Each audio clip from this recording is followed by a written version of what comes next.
Сәлем достар, бүгін мен сіздерге осы құрақтың тігілу жолын көрсетіп беремін. Бұл құрақтың аты құдық құрағы деп аталады қазақша. Мен осындай бір түсіне осы матаны, екінші түсіне ақ мата қолданып, осындай сызғыштың бойыменен сызып алсаңыздар өте ыңғайлы. Менің сызғышымның ені 3 сантиметр болады. Ал сіздер өзіңіздің қалаған размеріңізде қиып алсаңыздар болады. Мен 3 сантиметр қылып қиып алдым. Енді осылай ленталарымызды қиып аламыз. Міне екінші түсіне осы ақ түсті қолдандым. Енді тігуге кірісеміз. Ал астына қоюға мен ақшыт матаны алдым. Бұл ақшыттың ұзындығы ені 23 сантиметр. Ортасын осылай центрін табу үшін сызғышпенен сызып аламыз. Енді тігуге кірісеміз. Ең бірінші мен ортасына көзіне ақ түс матаны қойдым. Осы ақ түс матаны 3-3 сантиметр етіп қиып алдым. Дәл осылай екі бүктеп қиып аламыз.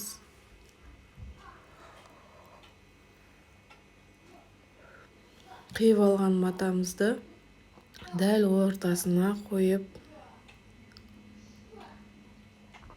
тігіп аламыз.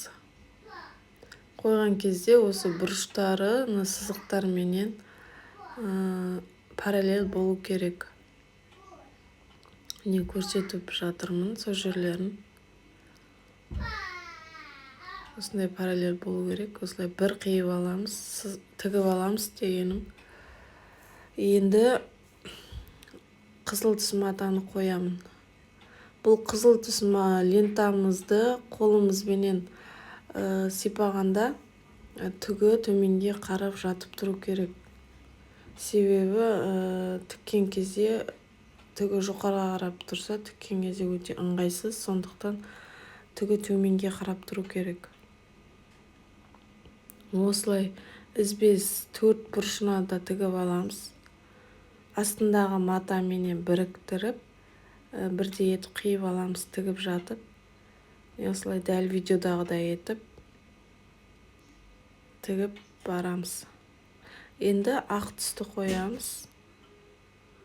Ақ түс лентамызды қойып осылай 4 бұрышына тігіп аламыз. Астындағы ақшыт матаның орнына басқа мата қолдансаңыздар да болады. Гүлді мата болса да, бастысы қатты шыт сияқты мата болу керек. Трикотаж болмау керек. Тіккен кезде созылып ыңғайсыздық тудырады. Сондықтан қатты мата алғандарыңыз дұрыс астына. Осылай 4 жағына да тігіп аламыз қызыл түсті. Мен барлығы уақыт тіккен құрағымның қандай құрақ тіксем де 23 сантиметр етіп аламын.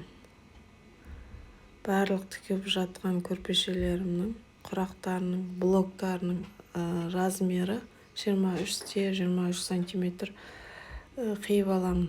Тіккеннен кейін ол 21 сантиметр болып қалады. Осылай ақ түсті қойып тігіп аламын. Енді блогымыздың размері, лентамыздың размері 3 сантиметр деп айттым ғой. Ал одан да үлкен 4 сантиметр, 5 сантиметр қылып алсаңыздар, құрақтарыңыз әдемі шықпайды. Сондықтан неғұрлым лентамыз жіңішке болған сайын, біздің құрағымыз да өте әдемі болатын болады. Сондықтан мен орташа 3 сантиметр етіп қиып аламын. Міне 4-ші блогымызды тігіп жатырмыз.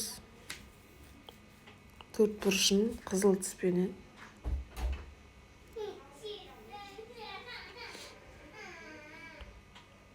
Осылай тігіп болғаннан кейін ең соңында бәрін бір қатары жүріп тігіп шығамыз. Алдағы уақытта менің каналымнан басқа видеоларды көргілеріңіз келсе, менің арнама тіркеліп, лайк басуды ұмытпаңыздар. Егер де түсінбеген сұрақтарыңыз болса, комментарийға жауап жазып, сұрақ қойып кетсеңіздер болады. Егер ұнап жатса, өздеріңіздің жылы лебіздеріңізді жазып кетсеңіздер болады. Осыменен біздің блогымыз дайын болды. Енді астындағы артық көрініп қалған матаны қиып алып тастаймыз. Себебі бұл тіккен кезде, блоктарды бір-біріне құрастырған кезде бізге ыңғайсыздық тудырады. Сондықтан осылай қиып алып тастаймыз. 21 сантиметр болды. Осыменен біздің құрағымыз дайын болды.